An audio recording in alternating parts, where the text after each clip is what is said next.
Dan and I have been talking about it for a couple of years, and we were driving back into St. Louis from a Shaw Nature Reserve board meeting and came up with the idea of having a big party, and it's just evolved from there, taken on a life of its own. All right. Yep. Golden.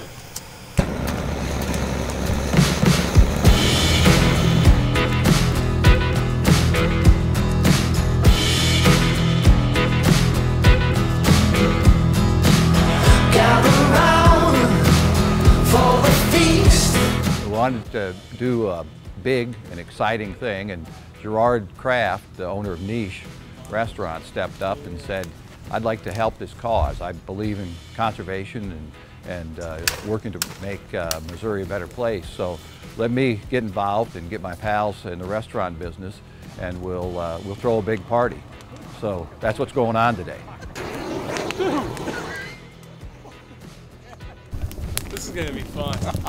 So today we were all cooking with Missouri producers, and we were all cooking in a heritage style, so cooking with open fire, you know, limited to no technology. So we were cooking lamb from Double Star Farms. We cooked it numerous ways. One was Asador style, kind of spread out on the spit. Got the base fire over there, feeding all of these little fires. They cook these really gently. This will cook for about 6 hours. We're just getting ready, getting the fire set up. Yeah, it's 7 o'clock. Oh, I think it's awesome. This looks great. This looks cool. It's here in St. Louis. I busted my finger, but it looks great. Yeah. Did you get that? We're out of here. Here, I'll show you.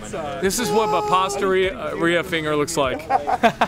We're gonna basically bake a whole shoulder in the ground with hay and salt application, and we're just basically making our salt concoction with egg whites and salt. All right, now very carefully, Really go, man. very carefully start piling that on top. Try and get away. You don't want it to totally break in there. I like to quote what Gerard Kraft says a lot, that New York has a great dining scene. And they talk about it, and it's known internationally that New York is at the top of the heap in terms of the dining scene. And Gerard likes to say that he'll take St. Louis any day because St. Louis has the ingredients. New York has the diners, but St. Louis has the ingredients. And we've got local food, local livestock, produce that are second to none. And it's right out our back door. It's out along the Missouri River. It's up on the Mississippi. It's everywhere around us. This great access to terrific local things. Right behind me, we've got a lamb hanging over a fire. We've got suckling pigs. We've got a red wattle hog. We've got chickens. They're all raised within probably an hour of here. And that is a terrific thing about Missouri agriculture. And then the glaze here is all root beer, cane vinegar, and cane syrup. A little bit of hot chili flakes in it. Pretty good stuff. Today we are here taking part in a conservation celebration, which includes 17 different conservation organizations focused on Missouri. Magnificent Missouri's got a great opportunity to bring together groups that all are working for the same cause, but they don't naturally come together sometimes. They're out in the countryside, and we wanted to have a day where they could all come together, all stand under that tent over there and talk to each other and talk to the 300 people that are going to be here about what they're doing. Oh, what a party! Oh, what a feast! A beautiful circus of crazies and freaks. Play your trumpets and melodies. Bang your drums and The network is, we think, very important for the Missouri wine industry. When you start hooking together these statewide networks with the local effects, it's amazing what's going to happen. There's something called collective impact, so the more organizations you have that are working towards a common goal, the more powerful that can be.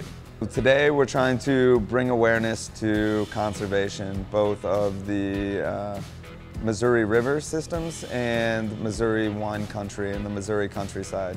All food has a story, so we want to get that story out there. What is the story of the food that you're eating? And there are sad stories and happy stories. If you talk to anybody about the Mississippi River, you get this curled up, scrunchy face. And it's kind of sad in a way because what it means is that people have given up and people have kind of forgotten about it and said, well, it's already messed up. Well, I think a lot of the vision has become a reality, believe it or not. The Merrimack was on for example, the Merrimack River and its tributaries were on the brink of a national disaster. And I don't think without the support of an organization like ours working hand in hand with government that many of these things would have become a reality today. And whether it's agriculture or bird watching, fishing, whatever the activity is, this group is really trying to make people aware that those activities are really dependent upon how we act as stewards of our environment. We have seen a lot of change over the last 5 years of interest in what we're doing. I'd love to see that be the heart of our city, the heart of our state, like the ocean in California. I want that to be the heart of what Missouri is. People, as they learn about it, they realize that, hey, let me think about 100 years from now or 200 years from now, after I'm gone, and then my kids will have the land or somebody else may have the land. Is it that important that I need to make sure that it's going to be protected and I have that peace of mind in the future? And a lot of people are saying, yes, it is. So that's when we continue to work with them. So we're really excited for an event that showcases Missouri, and it's a great fit for our book, Missouri Harvest, to share our book with everyone who comes to the event so they can learn about farming in Missouri, specifically small farms. That still blows my mind that 108,000 and counting small farms, second only to Texas. You don't really think of Missouri. Think of Missouri as a farm state, but not like one of the big players. You think California, Nebraska, places like that. But in terms of the number of small farms, I think that's something to be really proud of and to cultivate. For us at Chipotle, some of that, the pork that we use in our carnitas comes from Todd's Farm. We are able to supply a better quality product to them than what some of the other chains are able to do. And we're just proud to have that engagement level go up. And not just from the Chipotle standpoint, but from the farmers and the authors. Everybody needs to be talking more about food. When I was a director of ag under Governor Holden, we saw quite a few areas of the United States that this kind of effect was happening. And I'm just pleased to see it happen in Missouri, and I really applaud the leadership of what John and Dan are doing. They're making it happen. But the neat thing is that Missouri really is a meeting in the middle of the country of southern agriculture, northern, eastern, and western, and it all comes together in Missouri, so it creates this unique blend that other states just can't match. So that's what's exciting when you start putting these networks together. It really gets, it's almost a foodie's dream. It really is. And we view this as a starting point for future collaborations. There's going to be a series of dinners after this that will benefit the conservation organizations. And so this is the beginning of what we hope will be bigger efforts.